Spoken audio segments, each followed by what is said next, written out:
You are watching Access LaPorte County, Channel 97. Coming up next is the June 20th, 2023 meeting of the Michigan City Common Council Redevelopment Commission Workshop. You can find more information for this workshop by visiting www.accesslaportecounty.org. Good afternoon. Today is June 20th, and I'm calling to order a workshop between the Common Council and Redevelopment Commission in reference to our 11th Street Station Block. This is for our garage and mixed-use building project overview and financing. We have several guests here today. I appreciate our chair of our Redevelopment Commission being here and our council members that are here, and those of you that will be joining us on Zoom.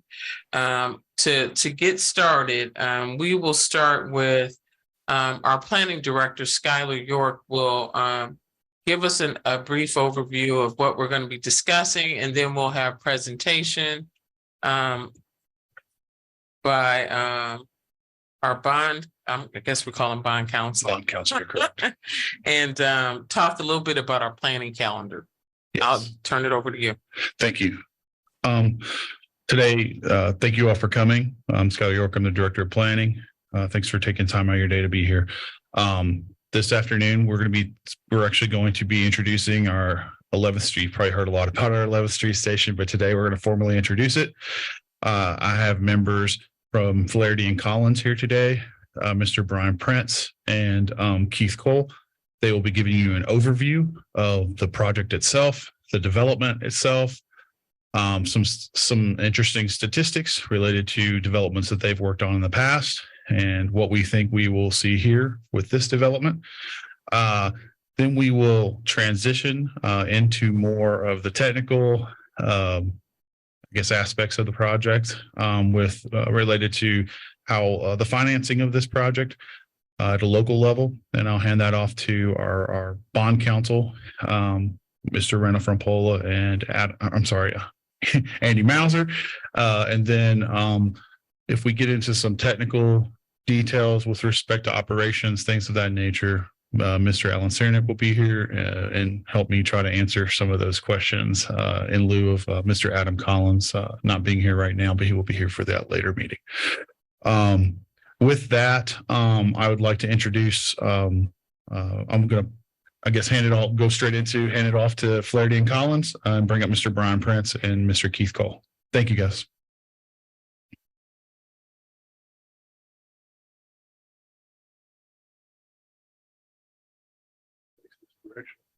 Which way do you want to face? This way. Because of the camera.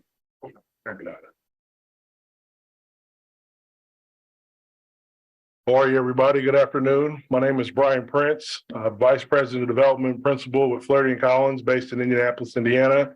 My colleague Keith Cole is here as well, and Keith will jump in here in just a minute and talk a little bit more about the site plan, the program of the project, design, things of that nature. Start out, Flaherty and Collins is based in Indianapolis, Indiana. We are a national developer. We specialize in P3 development, public-private partnerships, mixed use, urban infill is the majority of what we do across the country. We have roughly almost 14,000 units under management across our portfolio. We develop over $3 billion worth of development across the country. Some of these stats you can see here on the screen, company size over 400 plus employees, and obviously received a lot of awards. We've been a top 25 developer across all sectors last couple of years from some of the national magazines and whatnot. Let me get the next slide here. Our footprint primarily is in the Midwest. However, we have projects now as far south as Florida, and a few we're putting together right now in the Colorado market as well. So I wanted to throw out a couple of key economic impact stats of this development.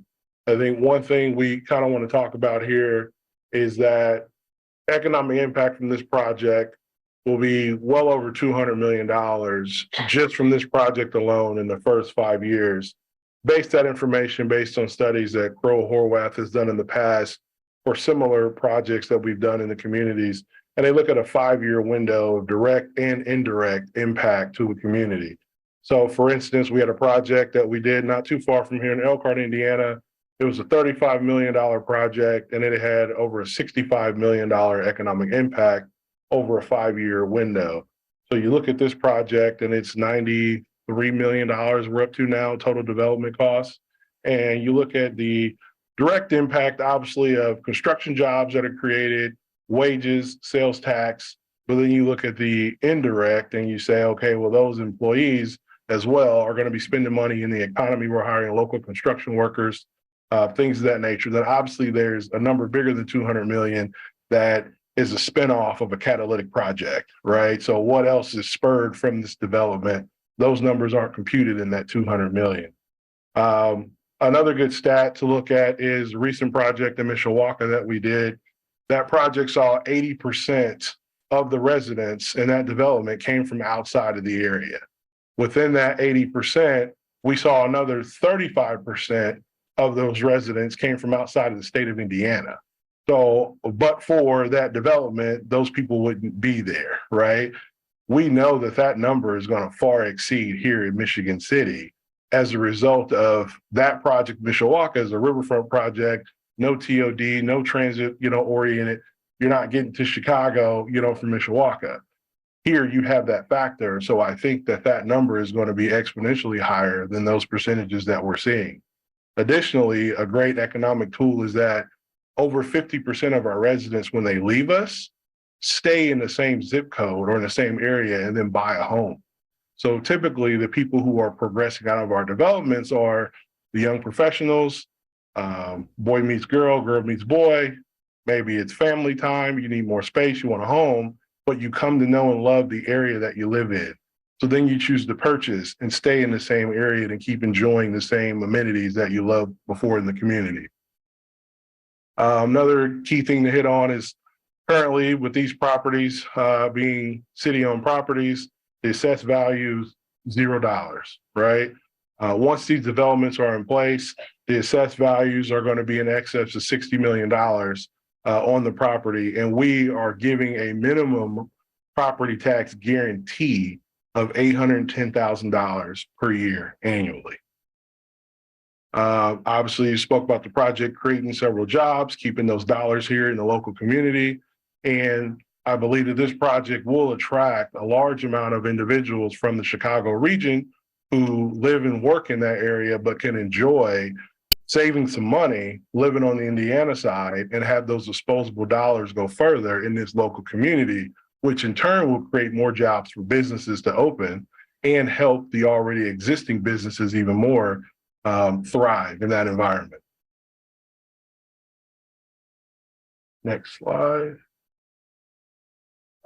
Typical resident profile. We typically see a 70-30 split of our residents, typically being, let's say, 70% of the young professional demographic, 30% being the empty nester demographic. However, here, I think we're going to see a higher split of the empty nesters within this development.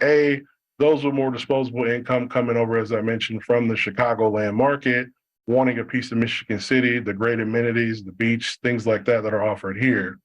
And I think that, our goal here is to be able to offer housing within this development that's attainable for all.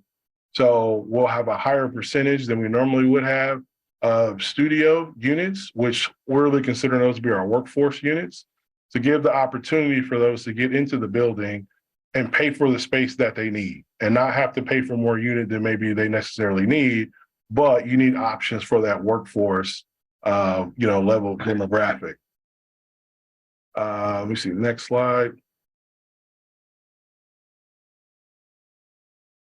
So now I'm going to turn this over to Keith. Keith's going to talk about our program, layout, go through some renderings, things like that to get you guys kind of jazzed up to see what we've been working on. And then we'll turn it back over to Skylar. Thank you, guys.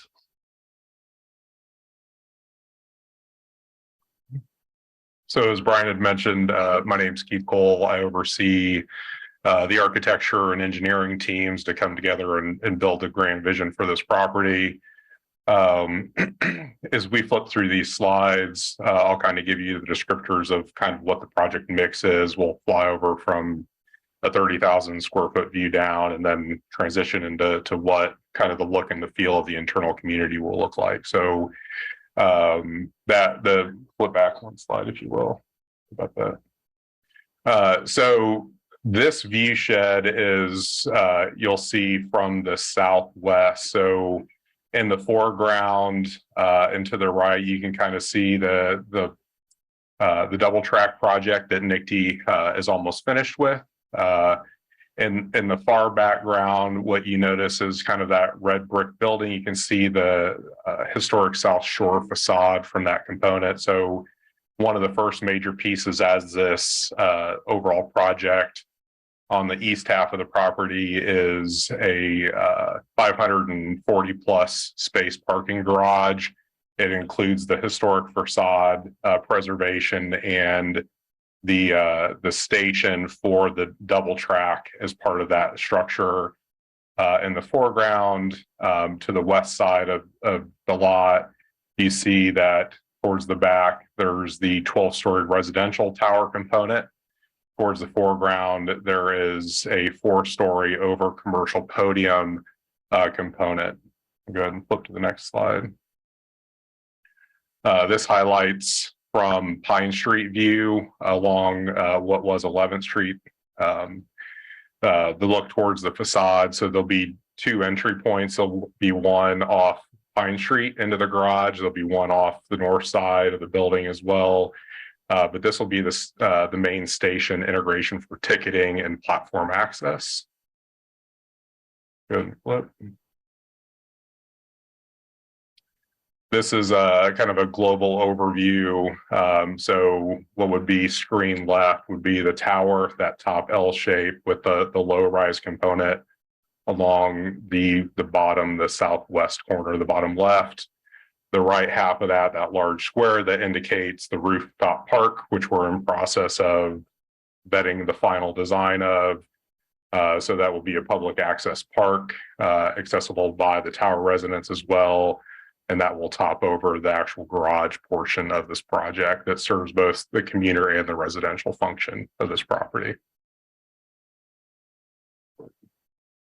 This just shows a little bit more detail. So as far as how the residential component comes together, so we have 220 residential units as part of this property between both the tower and the mid-rise. At the bottom left, you'll see kind of there's a block out space that we hope to see restaurant or retail go in there. That's a 6,000 square foot component with some ancillary support and back of house space for that. In the large square to the right, kind of down towards the bottom, you'll see the kind of the station footprint within that component that comes out to the platforms. There will be some transit bus pickup drop-off locations up along the northeast corner of 10th Street. And then there will be public access and kind of more of a visual storefront along the left side, which is the Franklin Street access point.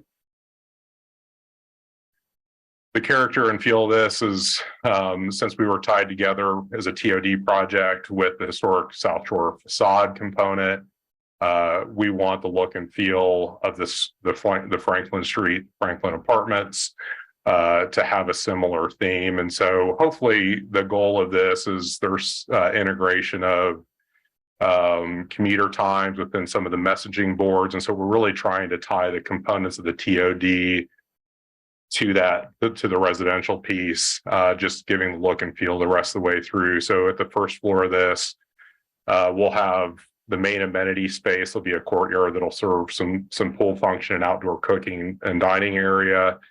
There'll be fitness. Our leasing center will be there towards the street front as well. And then some business and co-work function that will happen to serve the residential tower community. And then up towards the top, if you want to flip to the next slide, we'll call it more of that soft evening and evening community that will have movie, kitchen bar function, And there's an outdoor terrace that looks out towards the lake, towards the north and the northeast or the northwest. I believe that's it.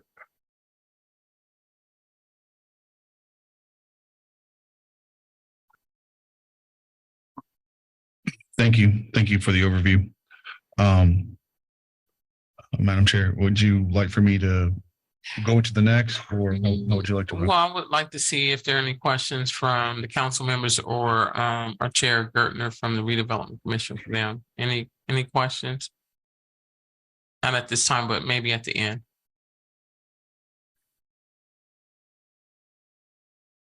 Bill, good. Okay. Just making sure. Okay. With that, we'll go straight into kind of the bond and bond council and how the finances work. Okay.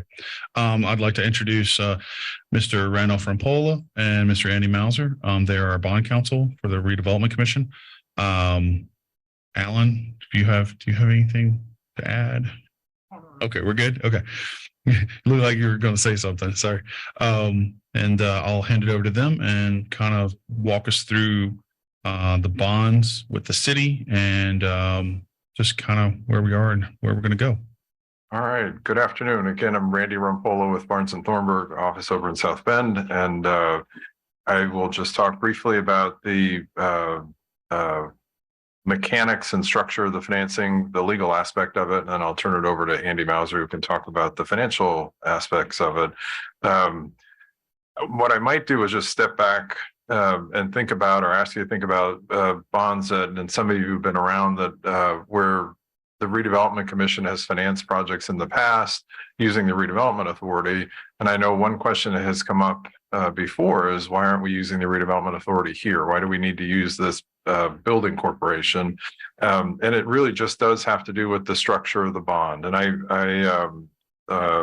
I think actually Skylar has handed out now copies of this. And so that's just an easy way to look at it. And the block that has NFP Building Corporation, that's not for profit building corporation, to make this financing structure work, the building corporation had to be used rather than the Redevelopment Authority. But the building corporation, its role and function is very similar to the Redevelopment Authority in the sense that it can be used by both the Redevelopment Commission and the city as a financing tool or mechanism to do lease financings. Schools typically are the ones in Indiana that are using building corporations most frequently. Probably 90% of the school financings that are done in Indiana are done through building corporations, primarily because of the 2% debt limit. Building corporations come in to do lease financing, just like the Redevelopment Authority would do lease financings with the Redevelopment Commission.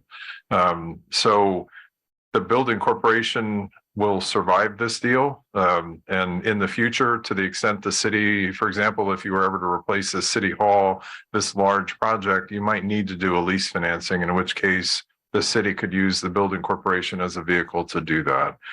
So that is primarily the reason we're using the building corporation rather than the Redevelopment Authority here. The building corporation is a not-for-profit corporation.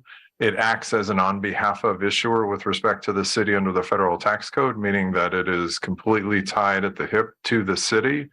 The building corporation can do nothing without the approval of the city council. If there's a lease involved, it all has to go to the city council for approval, just like a Redevelopment Authority Commission lease would have to go to the city council for approval. There's a resolution on the agenda tonight for the council to approve of the creation of the building corporation and the initial appointment of members to its board. So the structure itself would involve bonds being issued by the city, and the proceeds of those bonds then being provided to the developer to be used for construction or payment of a portion of the cost of the construction of the station block, primarily the multi-use structure. Again, in prior financings, the Redevelopment Commission and Authority were doing public infrastructure projects. So what you see before you in this chart is the mechanism to be able to provide an economic incentive to a developer to do a project in your community. And this is using Indiana Code 36712, which is the Economic Development Statute, and it involves the Economic Development Commission as well. For years, that statute and the Economic Development Commission were frequently used for tax-exempt manufacturing bonds. Those have kind of fallen out of favor in the last 10 years or so. Since the 2008 crash, banks used to buy those, banks used to secure those. So they're not, and interest rates came way down, and so businesses didn't need to go that route. But we began using this structure and then the EDC for TIF and economic development projects such as this, which basically involves the Redevelopment Commission entering into a lease with the building corporation. And in this case, we will lease an existing asset. We'll lease a portion of Michigan Boulevard.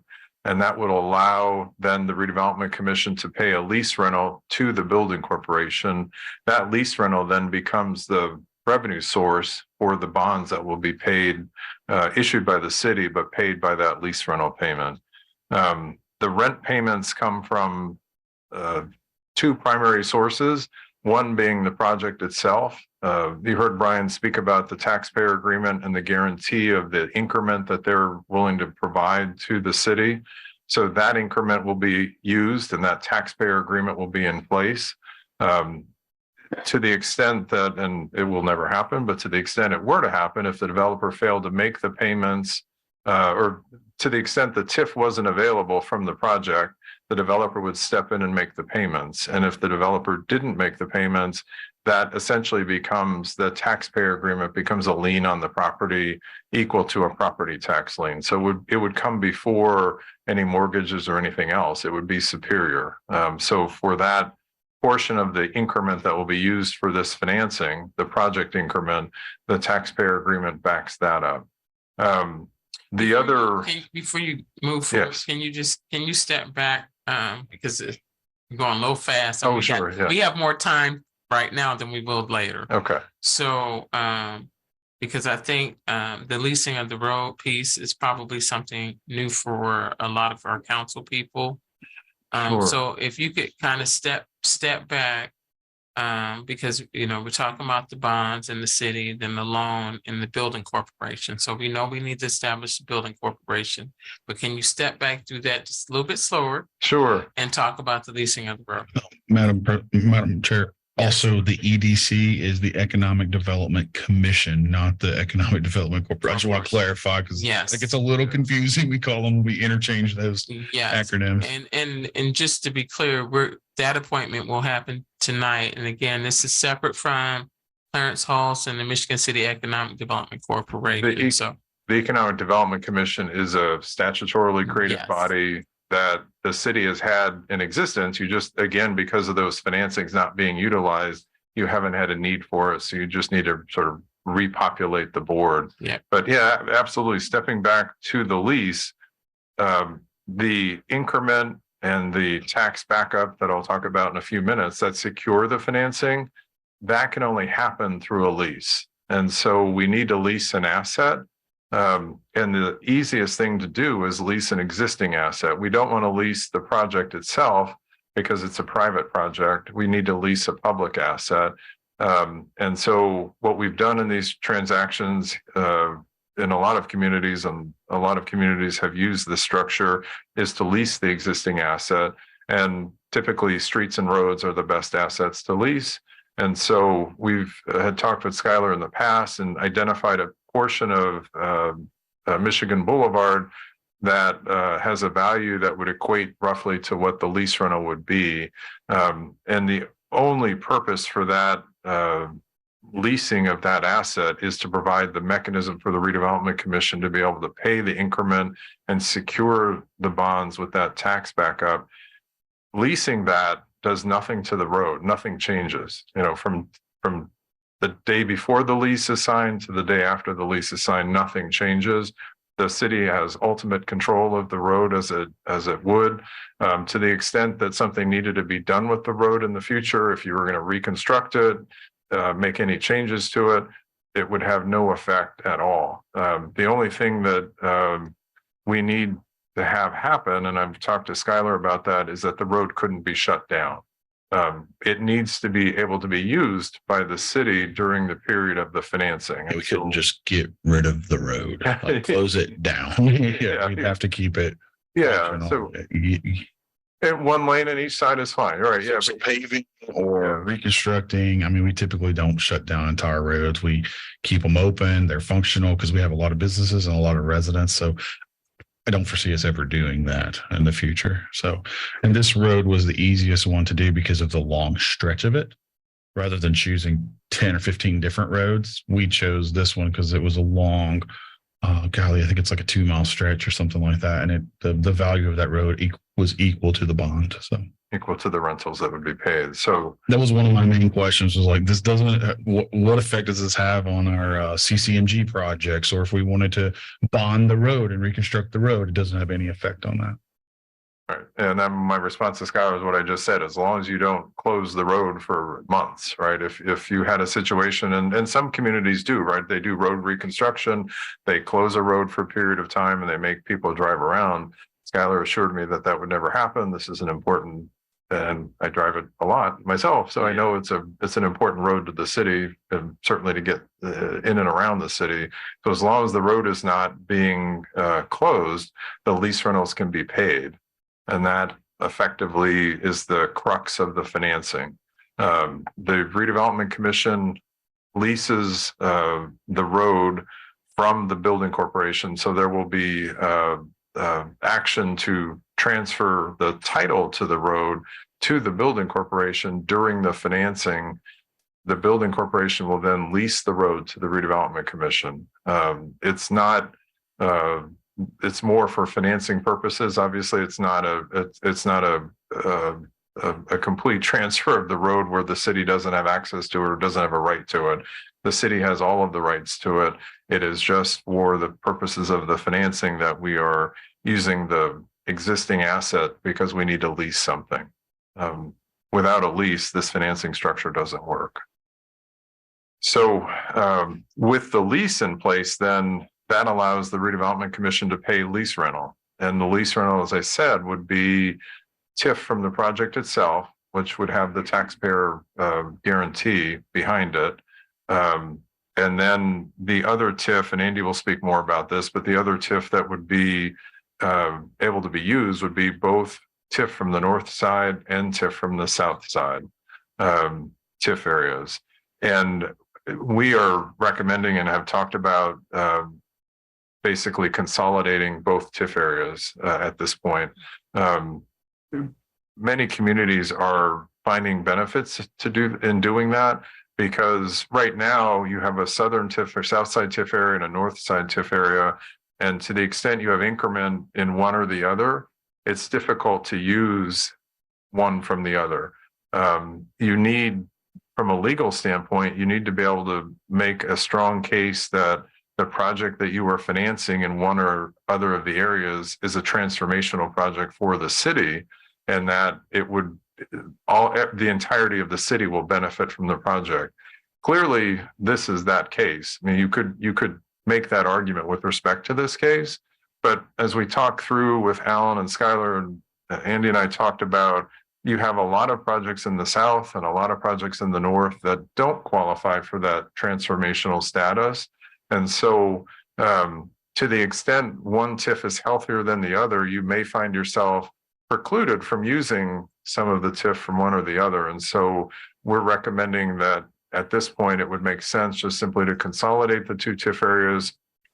That would allow you going forward, if this project in the north takes off and generates, as we expect it will, spin-off development, additional TIF revenue, you would have the ability to use that TIF in other parts of the city, where if you don't consolidate, unless again, you have the transformational project, which don't always come along, where you have smaller projects, road reconstruction or smaller developments, that you can't make that finding.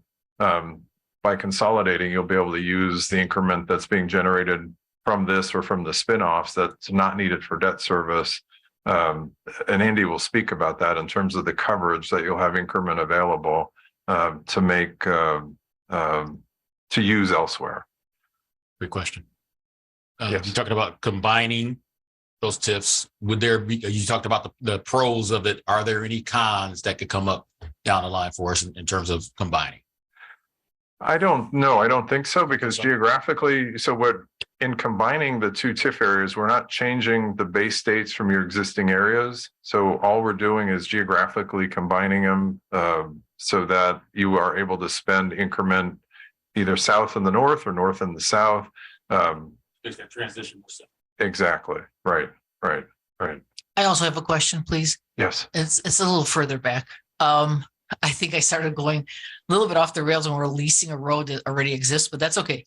I'm going to go back to the building corporation. So the reason we have that is because this is a public-private partnership. Yes. Because otherwise, redevelopment would take care of it if it was going to be owned by the redevelopment. If you're doing solely a public project, if we were doing a public project, we wouldn't be using the 36.712 structure at all. It would be what we've done previously for the city. It would be just a standard lease between the redevelopment authority and the redevelopment commission, and the bonds would be issued actually by the redevelopment authority, not the city. The city here is required to issue the bonds because that's what 36.712 says. It says the city shall issue the bonds and then provide the proceeds to the developer. And what we're doing is essentially we're taking that what is a tried and true mechanism under 36.712 with city issued bonds, loan agreement, and money being provided to a developer. And we're adding on to it the bottom half of this, the redevelopment commission and the lease structure.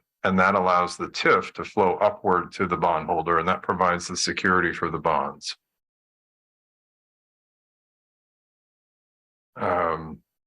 In terms of, make sure I hit all the points. The last point I would make, I talked about the project TIF, the North TIF, the South TIF, the ultimate security for these bonds from a bondholder perspective. If you put yourself in the minds of the people in New York and Chicago who are buying bonds, they want to know that they've got security. And the security here would be the tax backup. And that's what the lease allows to be provided. Just as we've done redevelopment authority commission leases and there was a tax backup, this lease mechanism with the building corp allows for that same tax backup as well. I know I've used this analogy before. If you go to the bank with your rich uncle and say, my uncle's providing me a guarantee, can I have a mortgage for a house? You're likely to get a better interest rate than if you go in there with your, meager earnings and no savings, et cetera, et cetera. We know the TIF is secure. You have a long history with your TIF. The project TIF is new.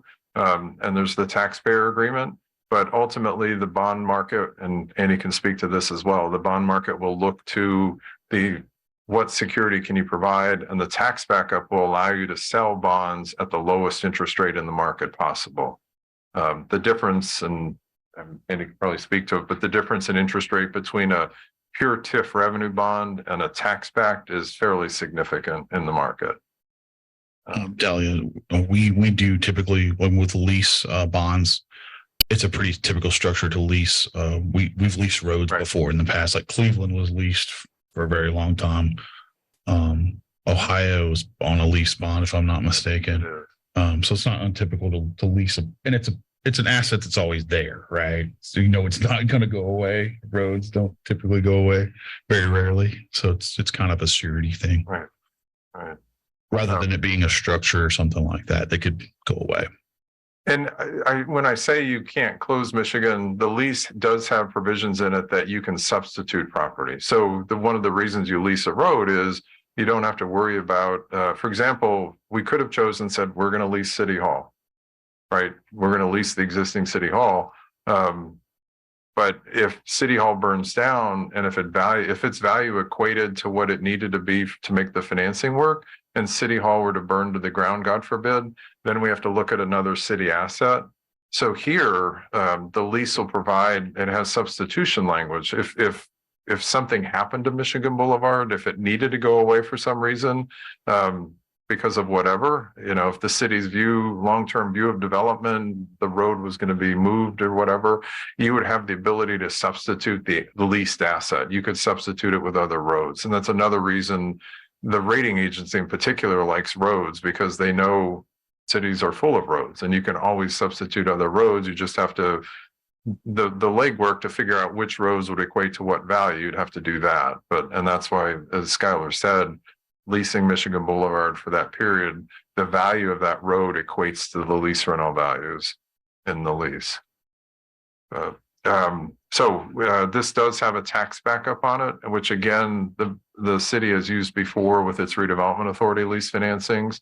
And Andy can speak to the financial coverage there that provides comfort. From a legal standpoint, we have to be able to say, the Redevelopment Commission has to be able to say, and from our bond counsel opinion, we have to be comfortable that the commission is reasonably can make the argument that it has reasonable expectations that that tax backup will not be needed. And that's a technique that many communities around the state use, because if you again do a pure TIF revenue bond, higher interest rate, higher cost of financing, less usable proceeds being generated. If you have the tax backup, lower interest rate, you can generate more proceeds from that standpoint. And I feel like I'm stepping over into what Andy will say. So, the last thing I will say from a calendar standpoint, I won't bore you with the details of specifically in the calendar, but essentially what we're looking at is the Redevelopment Commission, the Economic Development Commission, and the Building Corporation acting in July timeframe, roughly June, July time. Well, we're almost out of June, but basically July timeframe. Council actions in July and August, with a bond sale then August.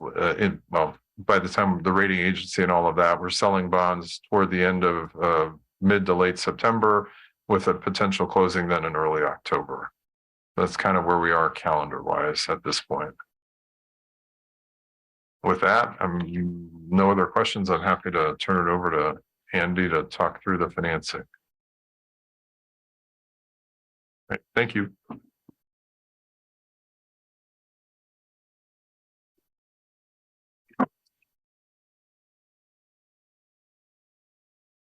Good afternoon, Andy Mauser with Baker Tilly. I'm Service Financial Advisor for the Redevelopment Commission in the city. Wanted to just kind of go through a few kind of bigger picture thoughts on this project and the financing, and then also have Skylar pass out some numbers here.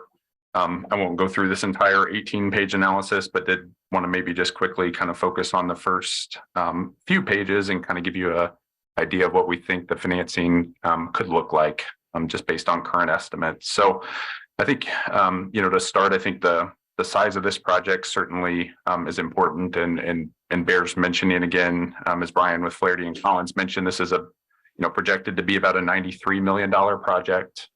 With the city ownership of the garage, and just with, projects typically assessing a little bit under cost. We don't know that it will assess to that same level, but still a very significant size project. Just to put that into perspective, the entire tax base of the entire city is about $1.5 billion. So based on, where we think this could assess and where it will need to assess to support that taxpayer payment, this project could be about 2 to 3% of the entire current tax base of the city. So, certainly a very significant size project. While Randy went through, some of the ways that this financial structure will be a bit unique compared to what the city's done in the past.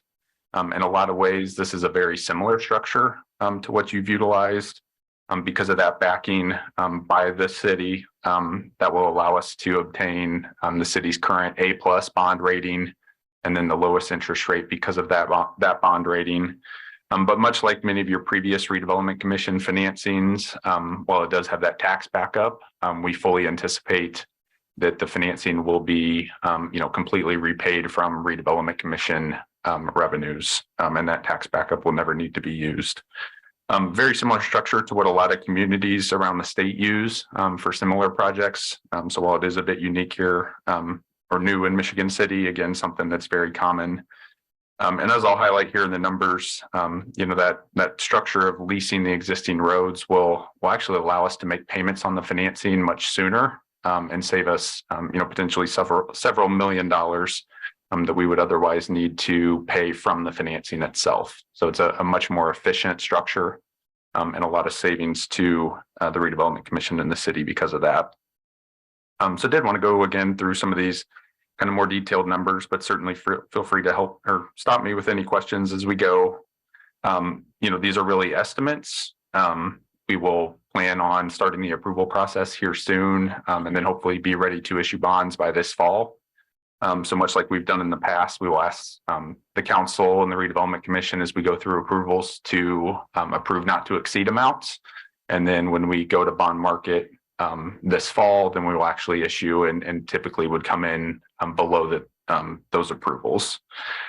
As Randy mentioned, we fully intend for this to be redevelopment commission supported. The majority of the financing will be repaid from the project specific TIF from this project itself, but then also backed by the city's existing north side and south side TIF areas. And I already made that connection, obviously, through the double tracking, being able to utilize some of those south side TIF dollars. This project's right in the heart of your north side TIF area. And then with the consolidation, that should give you, additional flexibility here and then going forward as well. But really wanted to highlight, this project. I think there's a hope that it will spur quite a bit of additional growth within Michigan City. We're not counting on any additional growth. When we look at the project TIF, when we look at the capacity you have within your north side TIF area, within your south side TIF area, we project that you'll be close to 150% coverage of all those revenues compared to all your existing debt obligations, including this new financing. So just kind of state that another way, for every dollar of debt service, you'll have at least $1.50 of revenues coming in, which I think is important for two reasons. One, that provides a healthy cushion to make sure that there's always sufficient revenues there to pay the debt first. But then also, as many of you are aware, the Redevelopment Commission does quite a bit beyond its debt obligations on an annual basis. And we want to make sure that the Redevelopment Commission can continue to do that going forward. And then, as new growth occurs, we'll have even more resources to work with. So again, as this, spurs additional growth within your existing TIF areas, within the expanded TIF, within your newly created transportation development district, which has some unique aspects to it. Again, we think that those coverage numbers will only improve in the future. And I think one last thing maybe to highlight too, before I jump into the numbers, those of you that have been here for our annual Redevelopment Commission update in the past, we've always talked, your north side and south side areas have different components to them. And those were created over the past 20, 30 years, and they'll begin to expire here in the next 20 to 30 years. And you've actually got expirations that will start to occur in the late 2020s. So I think this project's exciting because as some of those existing portions of your area start to expire, start to get that assessed value back to the tax base, that gives you another 5 or 6 years for this project to really take off and build some new growth that will help fill in some of those TIFs as they start to expire. So I'll just kind of jump through the numbers quickly, and again, feel free to stop me with any questions. Page 3, just kind of wanted to highlight here, the importance of that taxpayer agreement, and certainly we appreciate, Flaherty and Collins willing to commit to that. This is about a 220,000 square foot development, about $93 million. This project really will be unique to Michigan City as far as an assessment standpoint, really unique to LaPorte County and really, unique to all of Northwest Indiana. We think that, with city ownership of the garage, with projects not quite assessing at full cost, we think it's still likely it could assess somewhere in that $30 to $50 million range. Even if it assesses on that very low end, you're always going to be protected by that taxpayer agreement from Flaherty and Collins. So you'll receive that $814,000 in year 1, and then that amount will increase annually thereafter. Page 4, just want to talk briefly about kind of the sizing of the financing to provide about $18.5 million towards the project. We anticipate a bond of right around $21.5 million. Kind of the reason for that gap there in the size of the financing and then the amount generated for the project, the majority of that is actually a debt service reserve fund. So for those of you that have been around as we've done previous financings in the past, that's really the city's money, the redevelopment commission's money.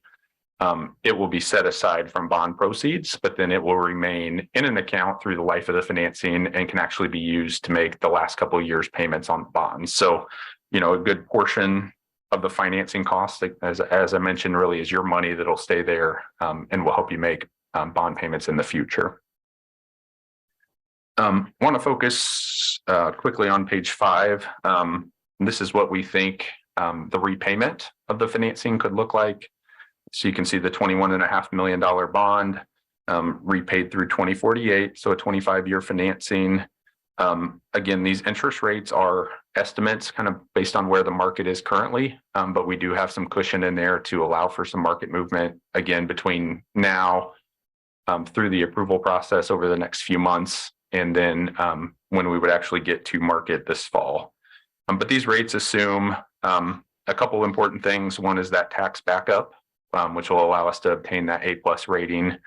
And then also with those guarantees from Flaherty and Collins, this does assume a taxable financing. So something a bit unique compared to. Sure.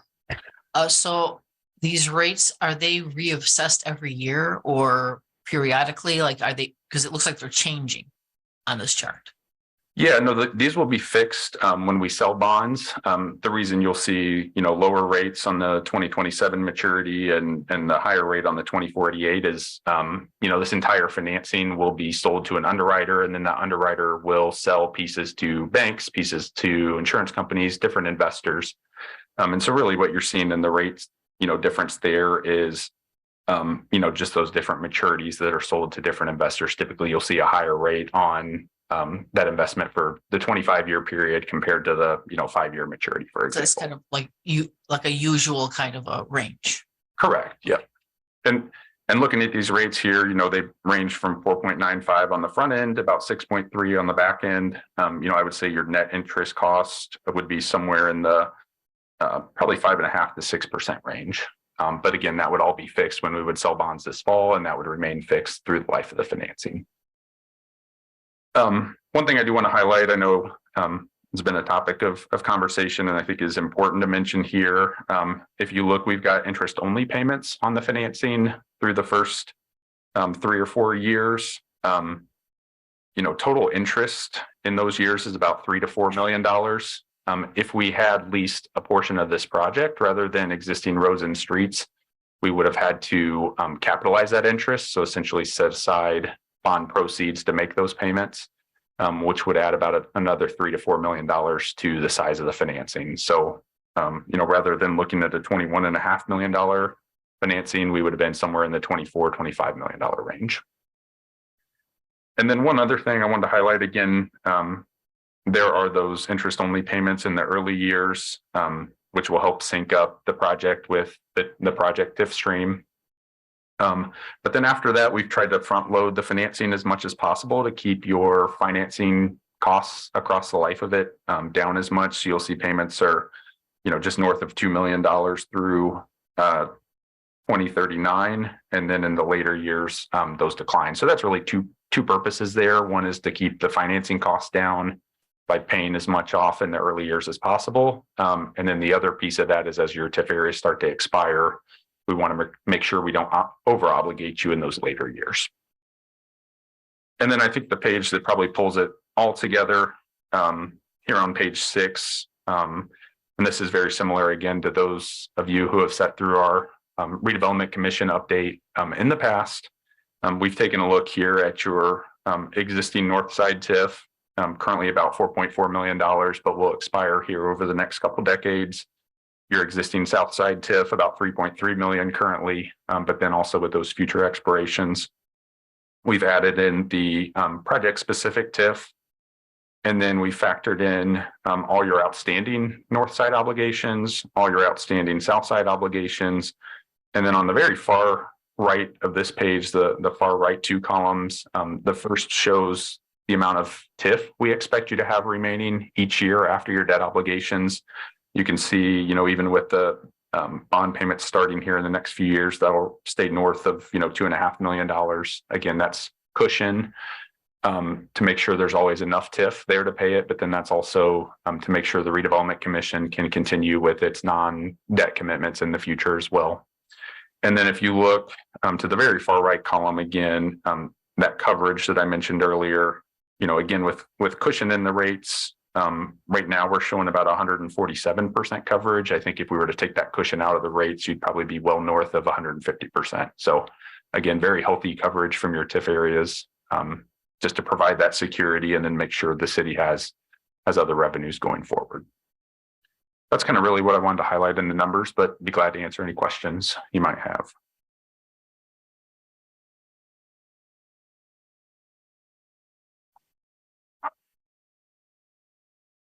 I don't have any. It's a lot to absorb, but I'm sure we'll have some this evening. Okay.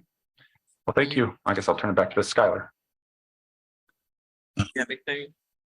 Yeah, I would just make a couple of comments that I'm foreseeing here, and please feel free, Mr. Mauser, Mr. Impala, if I'm incorrect here. But even if there are no additional revenues from the station block, we'll still be able to support this new debt with some additional coverage, is what it looks like to me. Is that correct? Correct. Yeah. So if nothing came in from the development, we still would be able to support the debt. Correct. And I think more importantly, if nothing came in on top of the development, Right. You're still very healthy. Now, obviously, if you were to finance the project and the project didn't occur, things are going to be tighter than what we're showing here. This does factor in, project specific TIF from the station block. But we're not counting on any additional growth outside of the development itself or within kind of what your existing TIF areas have for 2023. Right. Thank you. So I guess my point is, from a conservative financing standpoint, there's plenty of room available in the debt service to cover the project. And so thank you. Thank you. All right, Mr. York.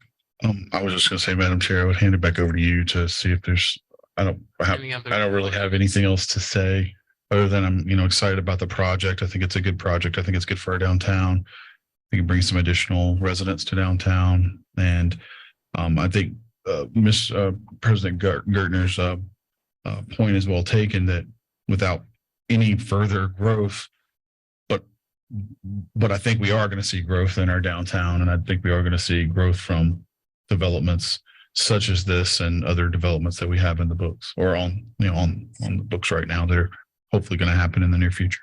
The only thing that I foresee is that this is a lot of information for the council to take in. I know tonight that we're just establishing, our building corporation and making our appointment to the Economic Development Commission. But after that, just a high level, our timeline that we're looking to proceed, we're probably looking at September, early October to have everything, the public notice and everything completed.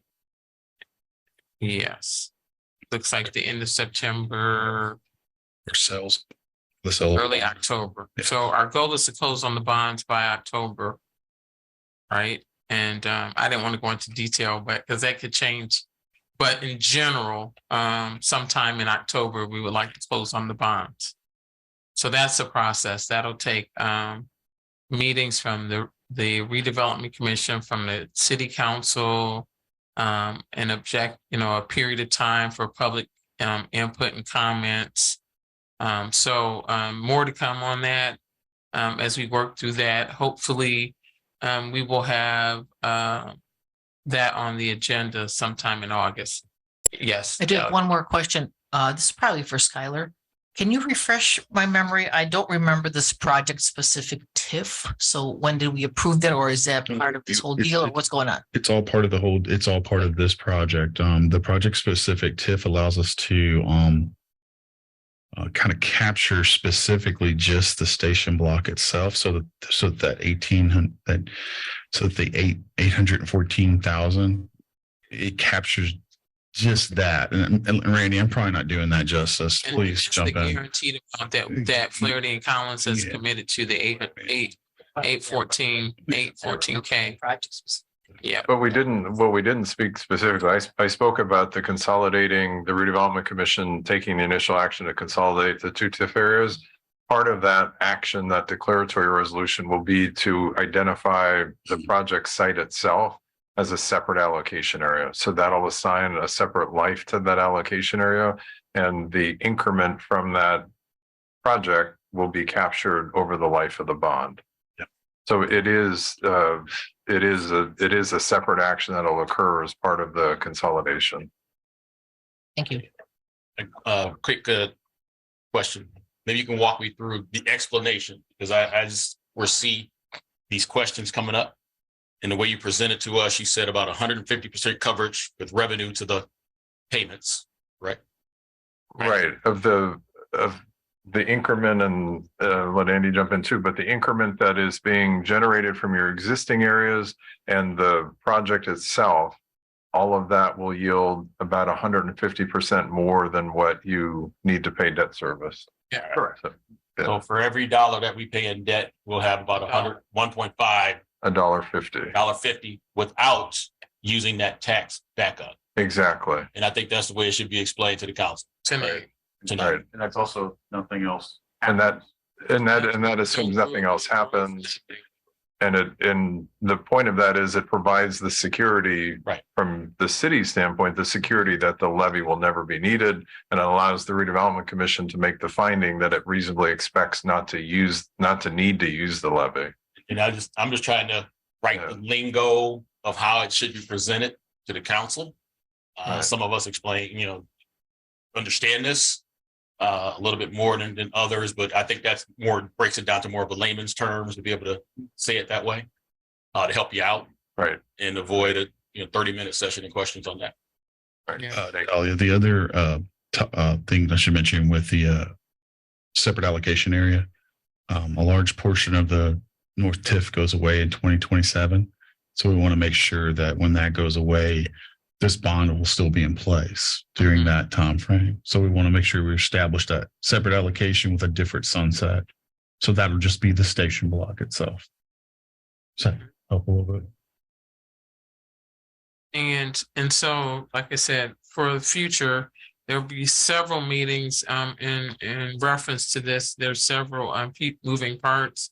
I know that the Planning Commission has a piece as far as consolidating the north and south side areas, and then that separate allocation area.